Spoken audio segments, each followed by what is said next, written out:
Les amis, bonjour à tous. J'ai un ton solennel, pourquoi? Pourquoi? Même Ava ne le sait pas. Parce que j'ai décidé de changer l'intro subitement. Ah. Parce qu'il y a quelque chose de très important aujourd'hui. On fait une tarte que j'ai envie de faire depuis au moins 1 an. Je l'ai vue dans un food pâtisserie, je dis Ava, il faut qu'on la fasse, Je ne sais pas pourquoi, on la fait pas. C'est aujourd'hui. Aujourd'hui, on fait la tarte chocolat Diane Couvreur.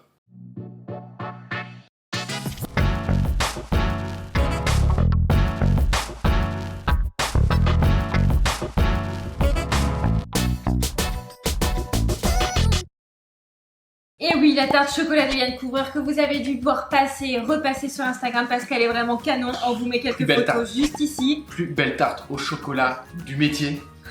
Moi, je suis pas du métier. Mais accrochez-vous parce qu'il y a beaucoup de choses à faire. Ouais. Premièrement, une pâte sucrée au cacao. Deuxièmement, un petit biscuit et vous allez voir qu'on va cuire comme une crème d'amande. Il y a également ce qu'il appelle un pralic-crack, vous verrez. Je pense qu'il a craqué sur ce coup-là, mais... Un crémeux chocolat, une mousse chocolat et un glaçage chocolat. Vous avez un décor en chocolat. Et un décor en chocolat. Et un caramel au gruet. Beaucoup de choses, alors on ne perd pas de temps, on se lance tout de suite dans la mousse chocolat.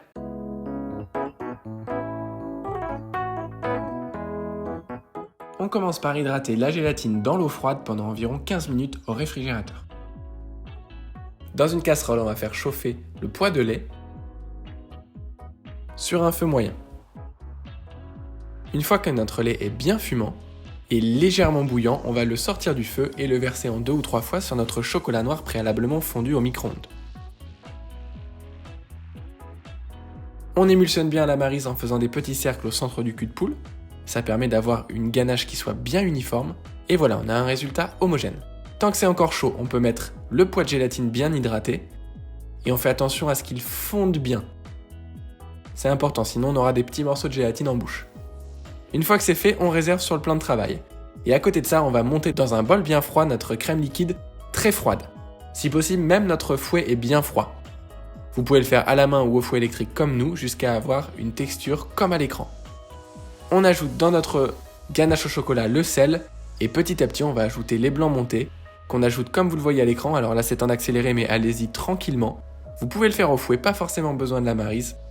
Et vous faites un mouvement de l'intérieur vers l'extérieur et de bas en haut jusqu'à avoir ajouté toute la crème montée. Vous devez vraiment sentir que vous avez une mousse qui est très aérée, qui va être vraiment légère. Une fois que tout est complètement incorporé, votre mousse est prête. Vous pouvez donc la verser dans le moule que l'on vous mettra en description. Vous versez jusqu'à hauteur et vous lissez bien à l'aide d'une palette. Là, vous voyez qu'on a donc de quoi faire 2 tartes avec cette préparation. On le laisse toute une nuit au congélateur. Maintenant que ça c'est fait, on va lancer 2 choses en un parce qu'il y a tellement de travail, sinon on en a pour 20 minutes de vidéo. La pâte sucrée et le biscuit qui va être cuit avec la pâte sucrée.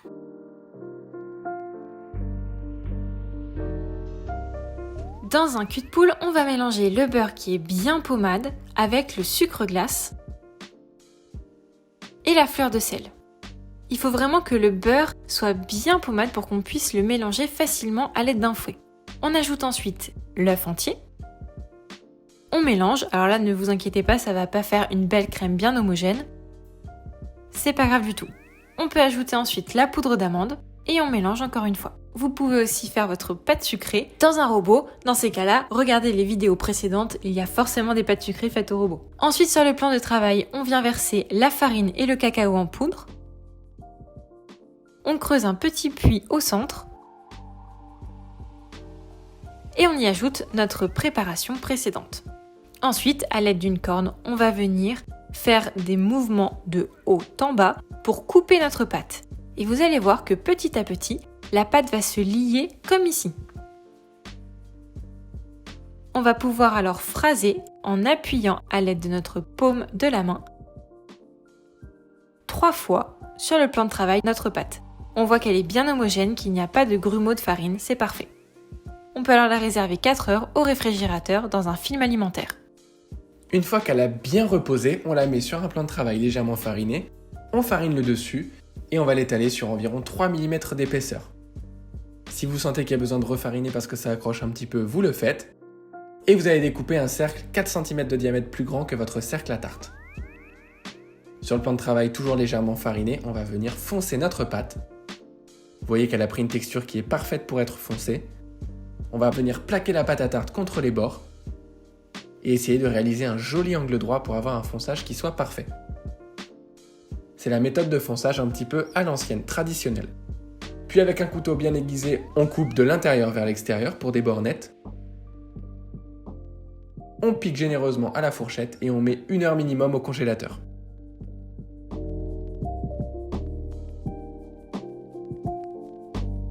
Dans notre mixeur RoboCoupe, on vient mélanger l'œuf avec la crème liquide, le sucre, la farine, la poudre d'amande et le miel. Et on va pouvoir mixer jusqu'à ce que ce soit bien homogène. On ajoute ensuite le beurre doux fondu et revenu à température ambiante. Et on mixe à nouveau.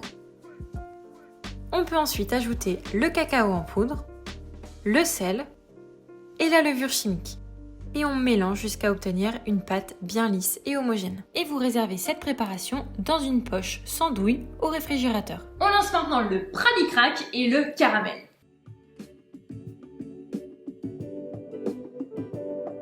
Pour le pralicrac au gruet, on vient mélanger le chocolat noir avec le gianduja ou gianduja au micro-ondes.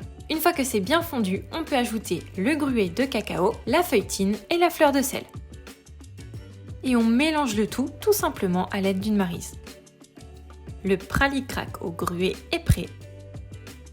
On va pouvoir l'étaler entre 2 feuilles de papier sulfurisé sur environ 2 mm d'épaisseur. Et on le place au congélateur.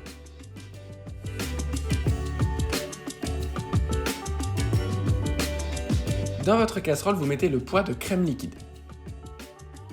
Vous y ajoutez le gruet de cacao et vous allez faire chauffer le tout sur feu moyen jusqu'à ce que ce soit bien fumant, légèrement bouillant. À ce moment-là, vous coupez le feu et vous couvrez pour laisser infuser.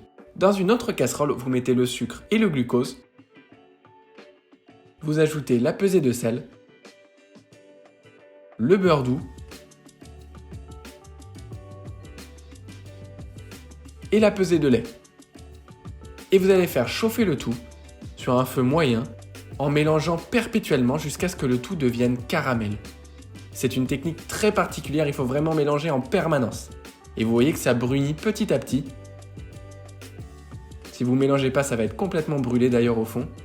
Et voilà, quand vous avez une belle couleur, vous venez utiliser votre crème infusée au gruet encore bien chaude et vous la mettez en plusieurs fois sur le mélange pour détendre le caramel. Une fois que vous avez tout mis, vous avez votre caramel qui est prêt, avec une texture, vous verrez, très particulière. Voilà, une fois qu'il a cette texture, vous pouvez couper le feu et le réserver. Regardez-moi ce caramel, il est incroyable. Vous pouvez maintenant y ajouter le gruet et le mélanger dans le caramel. Voilà, vous essayez que ce soit bien homogène. On enchaîne avec les 2 dernières préparations, presque, il y a quand même un décor. Ouais. C'est le crémeux au chocolat et le glaçage miroir. Et du coup, le décor au chocolat, c'est Ah parti. oui, 3 en 1, ok.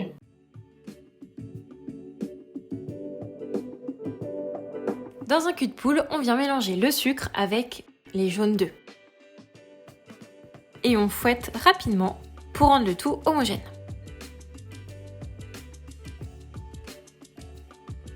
Ensuite, dans une casserole, on verse le lait et la crème liquide. Et on va faire chauffer le tout jusqu'à ce que le mélange soit bien fumant. Une fois que c'est bien fumant, on peut verser la totalité de ce mélange liquide sur les jaunes et le sucre. On fouette bien, puis on remet le tout dans notre casserole et on va faire chauffer jusqu'à 83 degrés. On ne cesse jamais de remuer. Notre crème anglaise est prête, on va pouvoir la verser en plusieurs fois sur notre chocolat noir préalablement fondu. Et on fait des petits cercles au centre du cul de poule pour avoir un joli crémeux. On va pouvoir le mettre dans un récipient à fond large, on le filme au contact et on le place minimum 4 heures au réfrigérateur.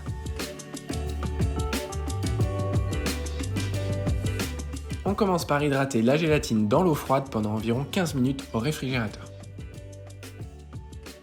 Puis dans une casserole, vous versez sur le glucose le sucre et la pesée d'eau et vous allez faire chauffer jusqu'à atteindre 103 degrés. Ici on le fait sans thermomètre, on attend simplement que ça bout et on compte 1 ou 2 secondes avant de retirer la casserole.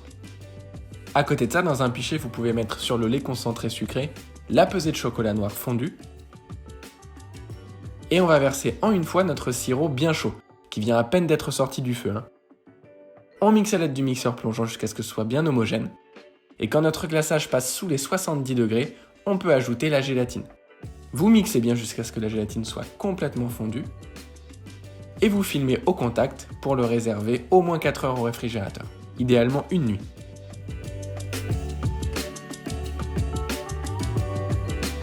Vous commencez par faire fondre du chocolat entre 45 et 50 degrés, puis vous le faites redescendre entre 34 et 35 degrés, avant d'y ajouter le mi-cryo. Vous mélangez légèrement et une fois que votre chocolat atteint les 30 degrés, vous le mettez sur un pinceau et vous allez badigeonner une feuille de rhodoïde d'environ 4 cm de largeur.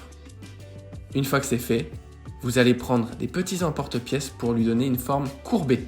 Voilà, vous essayez de faire quelque chose d'homogène et vous laissez un quart d'heure à température ambiante puis 15 minutes au réfrigérateur.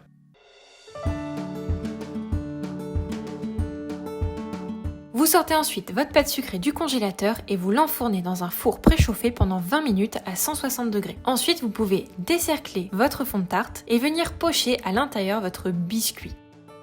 On ajoute une pincée de gruau de cacao et on réenfourne pendant 10 minutes à 160 degrés. Et notre biscuit est cuit. On va alors étaler notre caramel au gruau sur notre fond de tarte. Puis on ajoute notre crémeux chocolat jusqu'à hauteur. A l'aide du pouce, on va venir bien lisser l'extérieur pour avoir un fond de tarte qui soit très net. On dépose dessus du pralicrac qu'on a mis en éclat, qui va ajouter du croustillant à la dégustation, et on réserve au réfrigérateur. On peut maintenant démouler notre mousse qui est bien congelée. On a remis le glaçage aux alentours des 28 degrés et on glace généreusement notre dôme. On va le récupérer à l'aide d'une palette, essayer de couper l'excédent de glaçage sur la grille et venir le déposer sur notre tarte. Et voilà. On récupère notre décor en chocolat qui devrait se démouler tout seul et être bien brillant. On saupoudre légèrement du cacao sur le dessus et on vient le déposer sur le glaçage. Et voilà.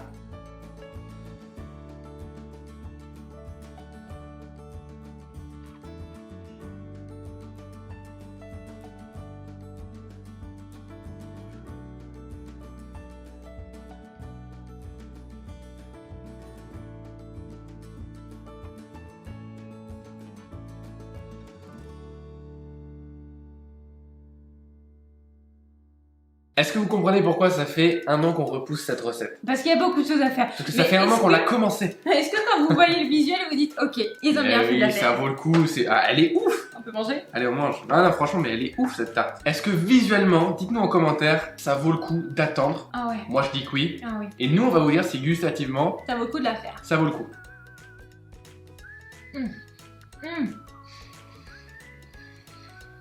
C'est la meilleure tarte au chocolat du monde. Ah oui. Le pralicrac. Le bruit. Ah, peut-être, ouais. Je sais pas. Oh là là, je suis C'est sidéré. exceptionnel, je trouve. Elle est incroyable. Il y a tellement de choses qui se passent entre le moment où on va manger, où on sent la pâte sucrée qui est un petit peu croustillante sous la dent, et on arrive sur le pralicrac qui a Et bam, un croquant, et en fin de bouche, moi j'ai le caramel là. on l'a bien poussé le caramel. Ouais. On aime bien faire ça, on aime bien les pousser parce que sinon c'est trop sucré et ça a pas assez de goût de caramel. Mais là, Oh, je on trouve a ça un génial. caramel au gruau en plus qui est vraiment énorme. La mousse, elle est d'une onctuosité incroyable. Le glaçage est magnifique, je trouve.